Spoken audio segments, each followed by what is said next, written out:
The Hall of Light was silent, so silent that even breathing felt loud. Tall crystal pillars curved toward the ceiling, glowing with soft alien colors. Every species of the Empire stood in perfect order, none daring to move. At the center of the hall stood the Queen. She was taller than most beings present, her presence heavy and calm at the same time. Her silver hair floated gently as if gravity respected her more than others. No one had ever touched it, not once, not in centuries. The human stood several steps below her. He was not in chains, but he was not free either. He wore simple clothing, worn from long travel and quiet survival. Compared to the armored guards and towering nobles, he looked fragile. But his eyes were steady, observing more than anyone expected. He had been brought there because he survived first contact. Because he spoke without fear. Because he asked questions instead of begging. That alone made him dangerous in the eyes of the Empire. The Queen raised her hand, and the guards stepped back at once. Her gaze rested on the human, calm, unreadable. She took a step closer, and the air itself seemed to tighten. Then it happened. A shift in the floor, subtle but sudden. The gravity field adjusted for the Queen's movement, but not for the human. He stumbled forward, instinctively reaching out to steady himself. His fingers brushed something soft, cool, unreal. Her hair. The moment froze. Every eye in the hall widened. Several guards raised their weapons, others froze in pure shock. An elder collapsed to one knee, whispering prayers in a dead language. The human realized what he had touched and pulled his hand back instantly. His heart raced, but he did not scream. He did not fall. He simply stood there, confused.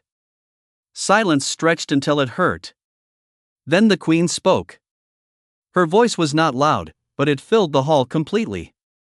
"Touch my hair, human," she said, slowly, carefully. "Only my future husband may do that." The words cut deeper than any blade. A sound like shattered glass echoed as several nobles reacted at once. This was not possible. This had never happened. The law was older than the Empire itself. The human did not understand the full weight of what she said. But he understood enough to know that his life had just changed. He looked up, meeting her eyes for the first time. "I did not mean to offend," he said quietly. "It was an accident." The Queen studied him closely. She saw fear, yes, but not submission. She saw confusion, not guilt. And something else, something rare, honesty. The council began shouting, voices overlapping in panic and anger. "This cannot stand. He must be executed. The law demands blood." The Queen raised her hand again. The hall fell silent instantly. "The law demands truth," she replied. "And the law has been triggered." She turned back to the human. "Do you know what you have done?" she asked. He shook his head, slowly. "No," he said. "But I will face whatever comes." That answer caused a ripple of unease through the hall. Humans were supposed to beg. Humans were supposed to plead for mercy. The Queen's eyes narrowed slightly, not in anger, but in curiosity. "You will be confined," she ordered. "Not punished. Not rewarded. Until the law decides." The guards hesitated, then obeyed. The human was escorted away, his footsteps echoing against the crystal floor.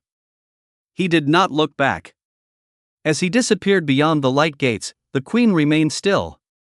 For the first time in many cycles, her heart raced. The law had chosen.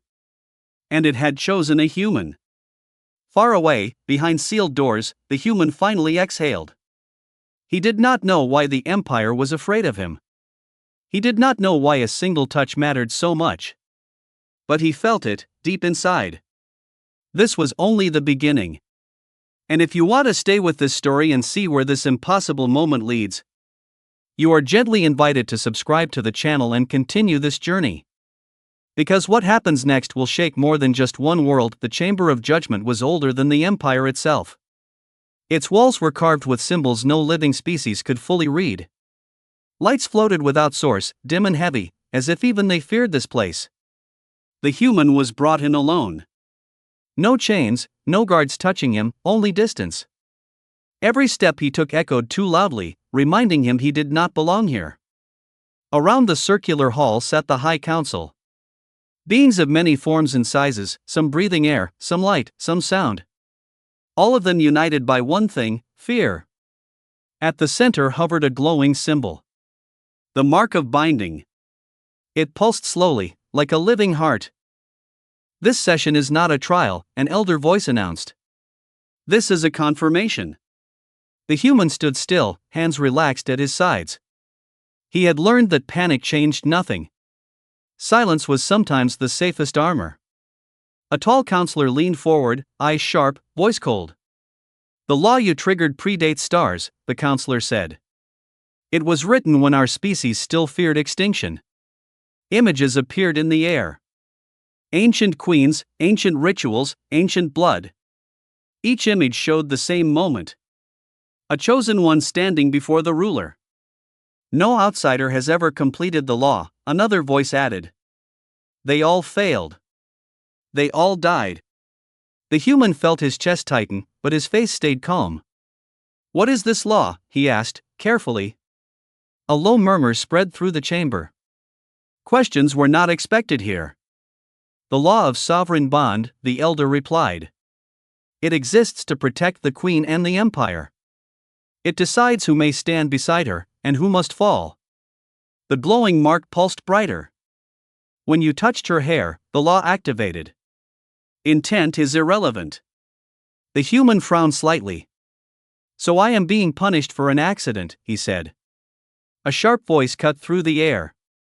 "No. You are being tested." The word echoed. Tested. Another image formed. A battlefield of ash. A figure kneeling beside a fallen queen. Not in weakness, but in choice. "The law does not seek power," the elder continued.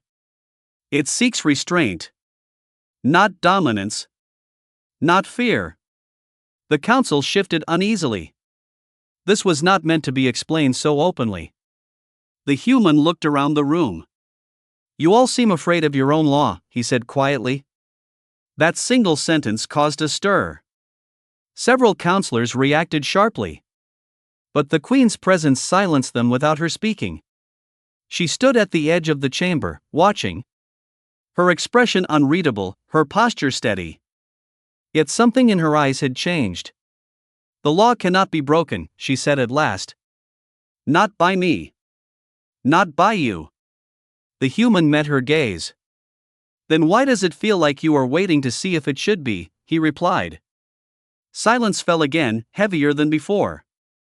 The elder spoke, slower now. "The law gives you one path. You may walk it. Or you may refuse."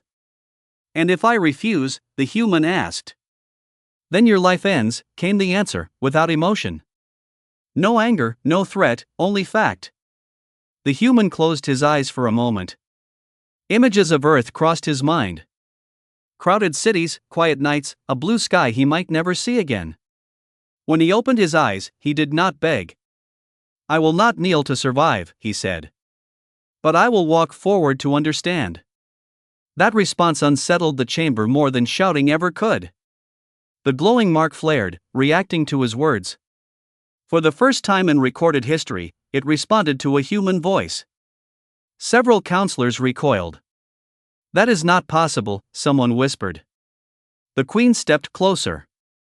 "The law has acknowledged him," she said calmly. "The trials will begin." A ripple of fear spread through the council. Those trials were never meant for a human.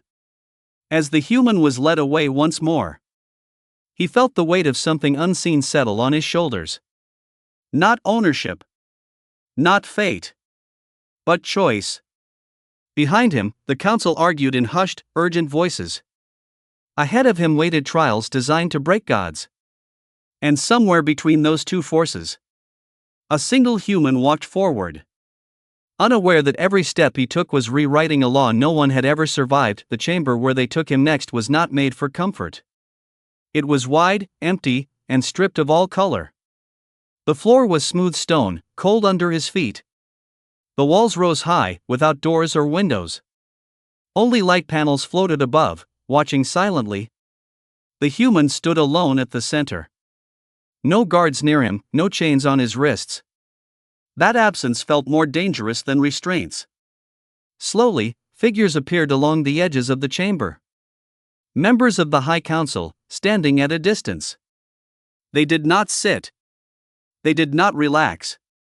They watched. One voice spoke, echoing clearly. "You have reached the point where most fall." The human lifted his head. His face was tired, but his eyes were clear. "I am still standing," he replied. A counselor stepped forward, tall and armored. "Kneel," the counselor ordered. "Accept the law. Accept your place." The word place hung in the air like a trap. The human looked around the chamber. He saw beings who ruled stars, who commanded fleets, who decided the fate of worlds. Yet behind their power, he sensed something fragile, fear. He took a slow breath. "I kneel for no one," he said, calmly. "Not because I am brave, but because I am human." A sharp reaction moved through the council. Murmurs rose, voices layered with disbelief. Humans were known for surrender, for compromise, for bending under pressure. The queen appeared then, stepping into the chamber without warning. The council fell silent at once. She stopped a few steps away from the human, close enough that he could feel the faint warmth of her presence. "You refuse," she said, not as a question. "Yes," he answered, meeting her gaze. "I will not be owned. Not by fear. Not by law. Not even by a crown." The silence that followed was deep and dangerous. The queen studied him carefully. Not his strength. Not his body. But his stillness. "Do you know what refusal costs?" she asked. "I do," the human replied. "It costs my life." "And yet you stand," she said. "I have lost before," he answered softly. "I know what fear takes. I will not let it take who I am." That answer unsettled the chamber more than anger ever could. An elder counselor raised a hand, voice tense. "This is enough. He has made his choice. The law allows termination." The queen did not turn toward the elder. Her eyes remained on the human. "You speak as if survival is the highest value," she said. "It is not." She turned to the human. "Why do you refuse?" she asked. He hesitated only a moment. "Because if I kneel now," he said, "I will spend every breath after this pretending I chose it." The glowing symbols on the walls flickered. Reacting, listening. The council felt it. The chamber itself felt it. The queen stepped back, her voice steady. "He will face the trials," she announced. "Not as punishment, but as proof." Shock spread instantly. The trials were spoken of in whispers. Designed to test beings born for power, not flesh and bone. "Queen," a counselor protested. "He will not survive." "That is not for you to decide," she replied. The human exhaled slowly. Trials meant pain, meant loss, meant things he could not yet imagine. Still, he did not kneel. As he was led away once more, the queen watched him carefully. For the first time in centuries, the law had not been obeyed through fear. It had been challenged through choice. And somewhere deep within the ancient empire, something old and unbreakable began to question itself. The first trial chamber opened without warning. The human was pushed forward by unseen force, not hands. The door sealed behind him with a sound like stone breathing. The room was vast and empty. No walls he could touch, no ceiling he could see. Only darkness and a low hum that pressed against his chest. A voice filled the space, not loud, but everywhere. "This trial measures endurance." Before the human could respond, gravity shifted. His body slammed downward as if the planet itself had grown angry. His knees bent, muscles screaming, lungs fighting for air. He dropped to one knee, then forced himself upright again. Pain spread through his spine, sharp and deep. Every breath felt borrowed. Outside the chamber, the council watched through layered projections. Several members turned away already. They had seen this trial end lives in seconds. "He will break," one counselor said quietly. Inside, the human clenched his teeth. He remembered long nights on Earth. Heavy labor, hunger, exhaustion. Moments when giving up would have been easier. But humans survived by standing one breath longer than expected. The gravity increased again. His vision blurred. His legs shook violently. Still, he did not kneel. The chamber shifted suddenly. The pressure vanished. He collapsed to the floor, gasping, heart racing. Before relief could settle, the second trial began. Light flooded the space, harsh and white. Images surrounded him, forming memories that were not his. Worlds burning, civilizations falling, screams without sound. "This trial measures the mind," the voice said. The images pressed closer. Fear, loss, despair. They showed him humanity erased, Earth silent, stars cold. The human staggered back. His hands trembled. Not because he believed the visions, but because he understood how real they could become. He closed his eyes. Not to escape, but to choose. "We endure," he whispered. "Even when we are afraid." The projections flickered. The system hesitated. Outside, the queen leaned forward slightly. Her fingers tightened at her side. "This is not possible," an elder muttered. The third trial began without pause. The floor beneath the human dissolved. He fell into freezing liquid, thick and dark. It wrapped around him, pulling him down. Draining heat, strength, time. "This trial measures will," the voice said. The liquid filled his lungs. Pain exploded through his chest. Every instinct screamed for surrender. He thrashed, then stopped. Wasting energy would end him faster. He focused instead on one thought. Choice. Not survival. Not victory. Choice. He pushed upward slowly, painfully. Each movement felt impossible. But inch by inch, he rose. Outside the chamber, alarms began to sound. Vital readings exceeded expected limits. Not strength, but refusal. The liquid released him suddenly. He collapsed onto solid ground, coughing violently. Silence followed, heavy and uncertain. The voice spoke again, quieter now. Trial sequence incomplete. Confusion rippled through the council. Incomplete meant the system could not classify him. The queen stood, her expression no longer hidden. "He is not surviving the trials," she said softly. "He is redefining them." Inside the chamber, the human lay on the floor, shaking. Every part of him hurt. But he was alive. Still standing in his own way. He did not know it yet. But the trials meant to break gods had failed. Not because he was strong, but because he refused to surrender who he was. The room where the human awoke was quiet. Not the heavy silence of judgment halls, but a softer one, controlled, intentional. The floor was warm beneath him. The air steady, breathable, calm. His body ached in places he did not know existed. But the pain felt distant now, dulled, managed. He sat up slowly. Expecting guards, chains, watchers. Instead, there was only one presence. The queen stood near the edge of the room. Not on a throne. Not surrounded by power or symbols. Just standing, alone. Her silver hair was bound now, carefully restrained. Her posture less formal, but no less commanding. "You survived," she said. Not as praise.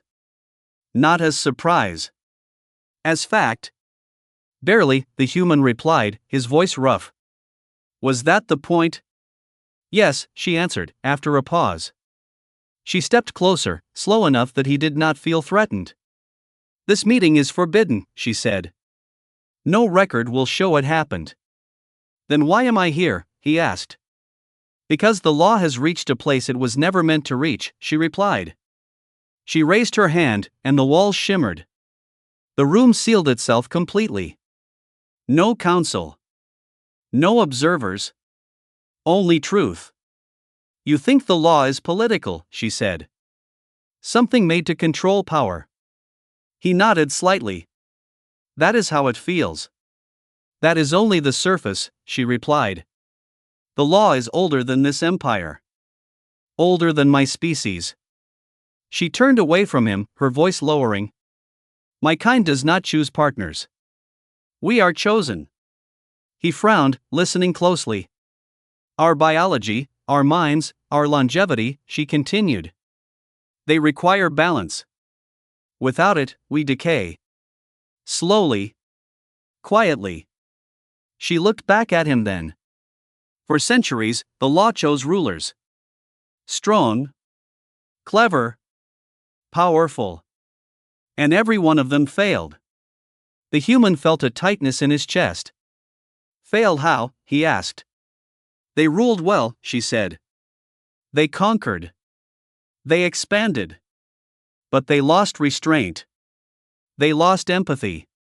They lost themselves. Her voice grew softer, almost distant. And so did we. She stepped even closer now. Close enough that he could see faint lines of exhaustion beneath her calm exterior. I am the last queen chosen this way, she said. The law activated because it sensed something missing. He swallowed. You mean me? Yes, she said simply. Silence stretched between them, not uncomfortable, but heavy. You do not seek control, she continued. You do not kneel to survive. You do not fight to dominate. That makes you dangerous, he said. That makes you necessary, she corrected. He shook his head slowly. You are asking me to give up my life. My world. My people. I am asking you to consider what you already proved, she replied. That power without restraint destroys. Her gaze hardened slightly. If the bond completes, she said, you will change. Not into one of us, but into something that belongs nowhere. The weight of that settled heavily on him. Then why tell me? He asked. Because the law allows no lies at this stage, she answered. And because choice still matters. Outside the sealed room, the council sensed something shift. Ancient systems recalibrated. Records adjusted themselves without permission. Inside, the human looked at the queen, not as a ruler, but as someone trapped by duty and history. I did not come here to be chosen, he said quietly. But I will not walk blind. She inclined her head slightly, a gesture of respect few had ever seen. Then rest, she said. The final choice has not yet arrived. As she turned to leave, she paused. The law did not choose you because you are human, she said. It chose you because you refused to stop being one. And for the first time since leaving Earth, the human felt fear not of death, but of what surviving might cost. The warning did not come with sound. It came with movement. Across the empire, systems shifted, signals unlocked, ancient channels reopened. On Earth, screens lit up without command. Governments froze mid-conversation. Satellites turned their gaze toward the same point in space. The human's name appeared. Not as a prisoner. Not as an envoy. But as a variable. No human had ever been listed that way before. Back in the alien capital, the High Council gathered in emergency session. Fear no longer hidden behind ceremony. This bond cannot complete, one counselor said sharply. It will destabilize both civilizations. Another responded, voice shaking. It already has. The queen stood apart from them, silent. Her expression calm, but her hands were clenched. She felt the pull of the law growing stronger. Not forcing. Waiting. The human was brought to the central platform. Not dragged. Not escorted. He walked there on his own. Thousands watched. From the council chambers. From distant worlds. From Earth itself. He could feel it. Every expectation pressing down on him. Every fear trying to shape his choice. The Queen spoke first, her voice steady but clear. The law now offers completion, she said. If accepted, the bond becomes permanent. Images formed in the air. A future where the human stood beside her, unchanged in form, but altered in presence. Long life. Vast influence. A voice that could quiet empires. Then the images shifted. Earth under protection. But also under watch. Safe. But never fully free. The human's chest tightened. This was the cost she had warned him about. A counselor stepped forward. Accept, they urged. You will save your species. Another voice followed. Refuse. You will doom them to weakness. From Earth, a transmission broke through. Not from leaders, but from civilians. Voices layered and imperfect. Fearful, hopeful, human. The human closed his eyes. He remembered crowded streets. Laughter. Arguments. Mistakes. All the things that made humanity fragile and alive. He opened his eyes and looked at the Queen. You told me the law values restraint, he said. Then listen to mine. The hall fell silent. I will not accept power that costs others their choice, he continued. I will not rule my people from above them. And I will not stand beside you if it turns me into something my world cannot recognize. Gasps spread through the chamber. This was not refusal. Not submission. It was something else. The Queen's eyes widened slightly. You would walk away, she said. I would stand where I belong, he replied. As human. The ancient symbols around the chamber flared violently. Systems struggled to process his answer. The law had never encountered this path. For a moment, it seemed as if everything would collapse. Then the Queen did something no ruler had done before. She stepped down from the platform. She stood beside him, not above him. The choice is mutual, she said, voice firm. And I choose restraint. The law reacted instantly. Not breaking, but bending. Energy surged, not destructive, but transforming. The bond did not complete. It evolved. Across the empire, ancient records rewrote themselves. Across Earth, the pressure lifted. The council stood in stunned silence. Two civilizations had been changed. Not by force, but by refusal to dominate. The human felt the weight on his shoulders ease. He was still himself. Still human. The Queen met his gaze. And for the first time, she smiled. Not as a ruler, but as an equal. The law had been obeyed. Not through power, but through choice. The silence after the decision was deeper than any before it. Not shock alone, but uncertainty. Across the empire, systems paused as if waiting for correction. Across Earth, signals stabilized, screens dimmed. No alarms followed. No invasion fleets moved. The law had not ended. It had transformed. The High Council stood frozen. They had prepared for domination or disaster. They had planned for control or collapse. They had not planned for balance. The bond remains, an elder finally said, voice unsteady. But it is incomplete. The Queen stepped forward, her posture calm, deliberate. The bond has changed, she corrected. It no longer demands ownership. It recognizes partnership. Murmurs spread through the chamber. Partnership was not a word used lightly here. The human stood quietly beside her. Still breathing. Still human. Still uncertain what he had become. A projection formed above them, ancient symbols reshaping into something new. Not a crown. Not a chain. But a mark of shared authority. This is not marriage as we define it, the Queen said, turning to the council. This is recognition. The law now names him. The chamber waited. The one who stands beside the Queen, she continued. Not above. Not beneath. A counselor whispered. Husband. The word echoed softly. Not with romance, but with weight. On Earth, analysts struggled to explain the readings. No control signals. No binding commands. Only a shared channel, transparent and open. The human finally spoke, his voice steady but quiet. I did not ask for this title, he said. And I will not use it to rule. The Queen nodded. That is why the law accepts you. She turned toward the gathered species. This human will not command fleets, she declared. He will not rewrite laws alone. He will remind us why laws exist. Some resisted. Others felt relief they did not want to admit. A young council member stepped forward, hesitant. What happens now? They asked. The Queen looked at the human, then back to the council. Now, she said. We learn. The final ceremony was simple. No crowns lowered.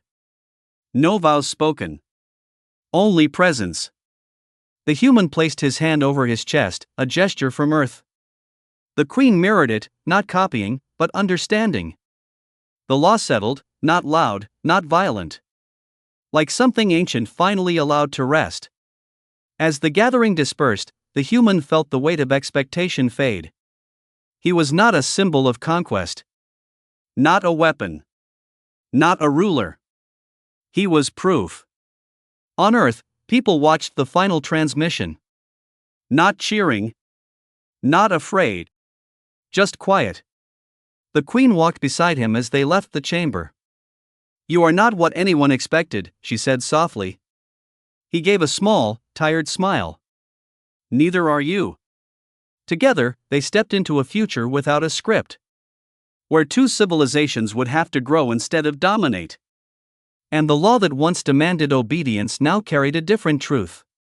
That the strongest bond was not made by power, but by the courage to remain oneself,